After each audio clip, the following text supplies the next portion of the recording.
اس کا مطلب یہی ہے کہ یہ ممکن ہے کہ غیر مسلم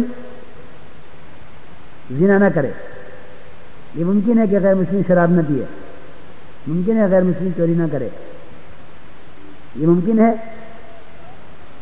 کہ غیر مسلم بہت سے برے کام نہ کرے، لیکن یہ ممکن نہیں ہے کہ اللہ کا نہ ماننے والا نماز پڑھ لے، یہ ممکن نہیں ہے۔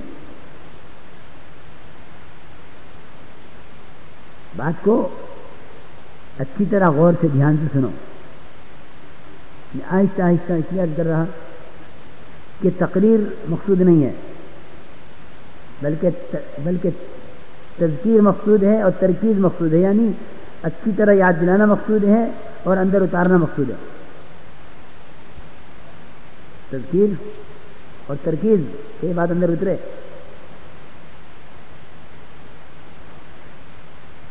کہ میرے محترم دوستوں، کتنے غیر ایسے ہیں جو چاہتے ہیں حج دیکھیں، کتنے غیر ایسے ہیں کہ کہیں گے کہ ہاں زکوٰۃ اچھی چیز ہے، دینی چاہیے،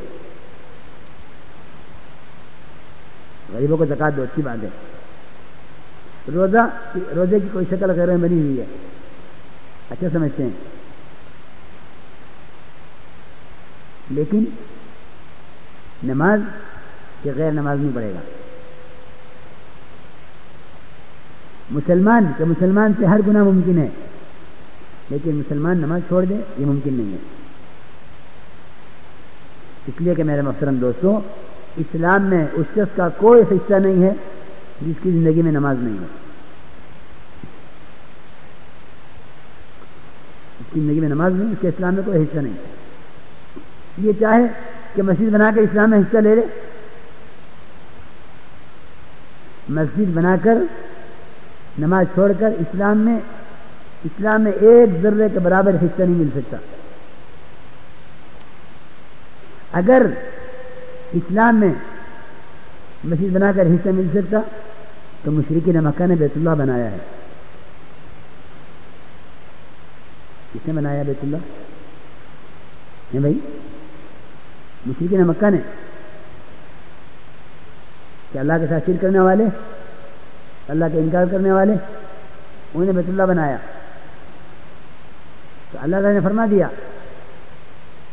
کہ بیت اللہ کا بنانا، اس کی آباد کاری، اس کی دیکھ بھال، اس کی صفائی ستھرائی اور آنے والے حاجیوں کو پانی پلانا، آنے والے حاجیوں کو لسی پلانا، یہ سارے کام اس شخص کے برابر نہیں ہو سکتے جو اللہ پر ایمان لاوے، آخرت پر ایمان رکھے اور دین کی محنت کرے۔ قرآن کا صاف فیصلہ ہے، اجعلتم سقایۃ الحاج وعمارۃ المسجد الحرام کمن آمن باللہ والیوم الآخر وجاہد فی سبیل اللہ لا یستوون عند اللہ، کہ اللہ کے یہاں برابر نہیں ہو سکتے، کہ دین کی محنت کرنے والا اور اللہ پر ایمان لانے والا، آخرت کا یقین کرنے والا، یہ اس شخص کے برابر کبھی نہیں ہو سکتے جو اللہ پر ایمان نہ لاوے، آخرت کا یقین نہ رکھے، چاہے بیت اللہ تعمیر کر دے۔ اس کے میرے بزرگوں دوستوں، بہت سے مسلمان وہ اس دھوکے میں ہیں کہ کیا بات ہے کہ نماز نہیں پڑھی، یتیم خانہ میں نے کھلوا رکھا ہے، ایک اسپتال فی سبیل اللہ میں نے بنوایا ہوا ہے، غریبوں کو سردیوں میں کمبل میں تقسیم کرتا ہوں۔ ایسا سمجھتے تھے کہ یہ کام تو غیر مسلم بھی کرتے ہیں اور کر سکتے ہیں، یہ کام غیر مسلم بھی کرتے ہیں اور کر سکتے ہیں، لیکن نماز ایک ایسا عمل ہے کہ یہی واحد چیز ہے کفر اسلام کے درمیان فرق کرنے والی۔ اس لیے میرے بزرگوں دوستوں، یہ تو آج پورا مجمع طے کر لے کہ کسی حالت میں نماز جماعت کی نہیں چھوڑیں گے۔ یہ تو مومن سے نماز کی چھوڑنے کا تو تصور ہی نہیں کیا جا سکتا۔ میں نے عرض کیا ہے کہ مسلمان سے کوئی بھی حرام کام ہو سکتا ہے، بشر ہے کہ اللہ نے اس کی طبیعت میں تقاضا رکھا ہے اس کا، لیکن مسلمان نماز چھوڑ دے یہ ممکن نہیں ہے. یہ آج پورا مجمع طے کر لے کہ نماز کسی حال میں نہیں چھوڑیں گے، کیونکہ یہ کفر و اسلام کے درمیان فرق کرنے والی چیز ہے. یہ ہے حضرت عمر رضی اللہ تعالیٰ عنہ کے بارے میں آیا ہے کہ جب نیزہ مارا گیا حضرت عمر بے ہوش ہو گئے اور اطباء حضرت عمر کی زندگی سے مایوس ہو گئے کہ اب بچنا مشکل ہے. دودھ پلایا گیا تو وہ زخم سے باہر آ گیا کہ زخم معدے تک پہنچ چکا تھا. حضرت عمر رضی اللہ عنہ ہوش نہ آیا. اسی طرح تو کسی نے کہا کہ ان کو ہوش میں لانے کا ایک ہی راستہ ہے کہ ان کے کان میں نماز کو کہہ دو. کان میں کہا گیا نماز، فوراً ہوش آ گئے. فرمایا بے شک نماز کہ اس شخص کا اسلام میں کوئی حصہ نہیں ہے جس کی زندگی میں نماز نہیں ہے. میرے بزرگوں، دوستو، عزیزوں، ہمیں جماعت کی نماز کا اہتمام کرنا ہے. امت کو اجتماعی کام دیے گئے ہیں. اجتماعی کام میں سب سے پہلا کام جماعت کی نماز ہے. حضور اکرم صلی اللہ علیہ وسلم نے گھروں کے جلا دینے کی جو وعید سنائی ہے کہ میرا دل چاہے کہ نوجوانوں کو اکٹھا کروں، ان سے کہوں کہ لاؤ لکڑیاں جمع کر کے جنگل سے اور ان گھروں کو آگ لگا دو. حالانکہ آپ صلی اللہ علیہ وسلم اپنی امت پر شفیق ہیں، مہربان ہیں، لیکن فرما رہے کہ میرا دل چاہتا ہے کہ چند نوجوانوں سے کہوں کہ لکڑیاں اکٹھی کر کے لاؤ اور ان کے گھروں کو آگ لگا دو جو نماز گھر پر پڑھ رہے ہیں. عجیب بات یہ ہے کہ اتنی سخت بات گھروں کو آگ لگانے والی، یہ وعید بے نمازیوں کے لیے نہیں ہے، یہ وعید نماز پڑھنے والوں کے لیے ہے. یہ وعید نماز پڑھنے والوں کے لیے، مگر وہ نمازی جو نماز گھر پر پڑھ رہے ہیں. عجیب بات ہے، اتنی سخت وعید یہ بے نمازی کے لیے نہیں ہے، نمازی کے لیے ہے. وہ نمازی جو نماز گھر پر پڑھ رہا ہے، کیونکہ بلا عذر نماز اپنے گھر پر پڑھ رہے ہیں. اس لیے حکم ہے وَارْكَعُوا مَعَ الرَّاكِعِينَ کی تفسیر یہ کی ہے علماء نے کہ وَارْكَعُوا مَعَ الرَّاكِعِينَ کہ آؤ نماز پڑھو نماز پڑھنے والوں کے ساتھ. جماعت کی نماز یہاں سے ثابت ہے. وَارْكَعُوا مَعَ الرَّاكِعِينَ کہ رکوع کرو، رکوع سے مراد پوری نماز ہے کہ نماز پڑھو نماز پڑھنے والوں کے ساتھ. جماعت کی نماز کا حکم اس طرح دیا ہے. تو بات لمبی ہوگی، ورنہ احادیث میں دیکھو جماعت کی نماز کے چھوڑنے کی وعیدیں اور جماعت کی نماز کے فضائل. اس لیے میرے محترم دوستوں، ہم جماعت کی نماز کا اہتمام کریں، جماعت کی نماز کا اہتمام کریں. کیونکہ مسجد چل کر جانا، کہ مسجد چل کر جانا بھی حدیث میں آتا ہے کہ جہاد ہے. مسجد چل کر جانا جہاد ہے، مسجد میں چل کر جانا جہاد ہے. اس کے خلاف جہاد ہے کہ شیطان کے خلاف جہاد ہے. ہر عمل کے فضائل کو سنو اور اس عمل کے وقت اس فضیلت کو سامنے رکھو، تو پھر اعمال کے اندر کمال پیدا ہوگا. یہ ہے نماز کے ساتھ ایک مت. پھر نماز پر ایک محنت یہ کرو کہ اپنے مسائل کو نماز سے حل کرواؤ. دیکھو، دعوت صرف عمل پر ڈالنے کے لیے نہیں، بلکہ دعوت اس لیے دی جا رہی ہے تاکہ ہر شخص اس عمل پر ہر اعتبار سے محنت کر کے اس عمل سے وہ فائدے اٹھاوے جو فائدے اور فوائد اور فضائل اس عمل کے ساتھ کیے گئے ہیں. نماز سے مسائل کو حل کرواؤ کہ اللہ تو نے ہم سے وعدہ کیا ہے،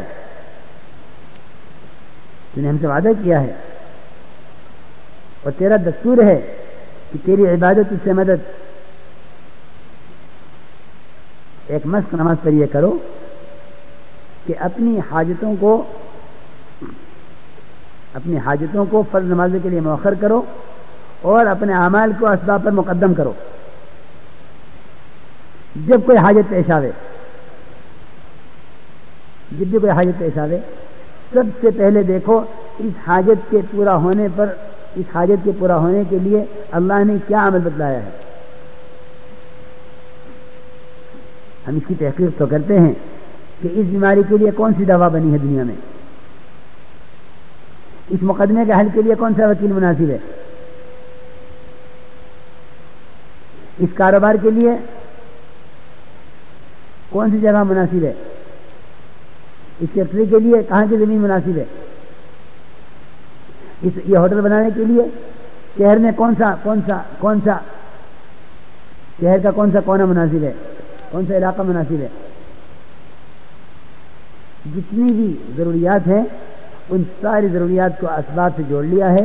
اس لیے اللہ رب العزت نے نصرت کا اور برکت کا ہاتھ کھینچ لیا ہے کہ اب تم برکت کا ہاتھ کھینچ لیا ہے کہ اب تم جانو تمہارے اسباب جانے. میرے محترم بزرگ دوستوں, ہمارا کام یہ ہے کہ ہم ہر ضرورت کے وقت یہ دیکھیں گے کہ اس ضرورت کے موقع پر محمد صلی اللہ علیہ وسلم نے ہمیں کیا عمل بتلایا ہے. اسباب اختیار کرنے سے روکا نہیں جاتا. ہماری کوشش یہ ہے کہ ہم اعمال کو اسباب پر مقدم کریں تاکہ اللہ کی قدرت ہمارے ساتھ ہو جائے. یہ ہمارا مقصد ہے. جب کوئی ضرورت پیش آئے سب سے پہلے یہ دیکھو کہ اس ضرورت کے پورا کرنے کے لیے صحابہ نے کیا کیا ہے. میں نے عرض کیا تھا کہ ایک صحابی نے عرض کیا یا رسول اللہ میں تجارت کے لیے بحرین جاؤں, فرمایا 2 رکعت نماز پہلے پڑھ لو, 2 رکعت نماز پہلے پڑھ لو. آج یہ سارا مجمع طے کر لے کہ جو حاجت چھوٹی یا بڑی پیش آئے گی اس میں نماز کو اسباب پر مقدم کریں گے اور نماز کے بعد اللہ سے مانگیں گے. پھر سبب میں لگیں گے حکم کی وجہ سے, یقین کی وجہ سے نہیں, کیونکہ اسباب پر اللہ کا کوئی وعدہ نہیں ہے. بعض ساتھی یہ کہتے ہیں کہ جب نماز سے ہونا ہے پھر اسباب کی کیا ضرورت ہے. نہیں, اللہ رب العزت اسباب سے ضرور گزاریں گے. اللہ رب العزت اسباب سے ضرور گزاریں گے. یہ تو اللہ کا دستور ہے, اللہ کی سنت ہے, یہ اللہ کا دستور ہے, ضابطہ ہے اس کا کہ وہ تمہارے اعمال کا امتحان تمہیں اسباب میں ڈال کر لے گا. لیکن اسباب پر اللہ کا وعدہ کوئی نہیں ہے. یہ دھوکہ کب لگتا ہے؟ یہ دھوکہ جب لگتا ہے جب ہم ایسے لوگ جو محض اسباب میں لگے ہوئے ہیں, دین سے دور ہیں, انہیں کامیاب ہوتا ہوا دیکھتے ہیں تو کہتے ہیں نہیں بھائی ایسی بات نہیں ہے, اسباب سے بھی کامیابی ہوتی ہے, اعمال سے بھی ہوتی ہے. دیکھو فلاں لوگ ہیں جو اسباب میں کامیاب ہیں, عمل کوئی نہیں کرتے. اللہ رب العزت ان کو ڈھیل دیے ہوئے ہیں اور ان کے اسباب کو تیرے امتحان کا ذریعہ بنائے ہوئے ہیں. ان کے اسباب کو تیرے امتحان کا ذریعہ بنائے ہوئے ہیں کہ دیکھیں تو کیا فیصلہ کرتا ہے ان کو دیکھ کر. اس لیے میرے محترم دوستوں, آج سے یہ ارادے کرو, نیت کرو کہ انشاءاللہ ہم ہر حاجت میں عمل کو مقدم کریں گے سبب پر. پھر اسباب میں لگے حکم کی وجہ سے, حکم پورا کرنے کے لیے. اسباب میں لگنے کا حکم ہے اور اسباب میں حکم کو پورا کرنے کا بھی حکم ہے کہ میں اسباب میں لگاؤں حکم کی وجہ سے, اسباب میں تیرے احکامات کو پورا کرنے کے لیے. اس لیے ہماری دعوت یہ ہے کہ تجارت سبب نہیں ہے, تجارت میں سچائی سبب ہے کامیابی کا. حکومت سبب نہیں ہے, حکومت میں انصاف سبب ہے کامیابی کا. زراعت میں کامیابی نہیں ہے بلکہ زراعت کے اندر زکوٰۃ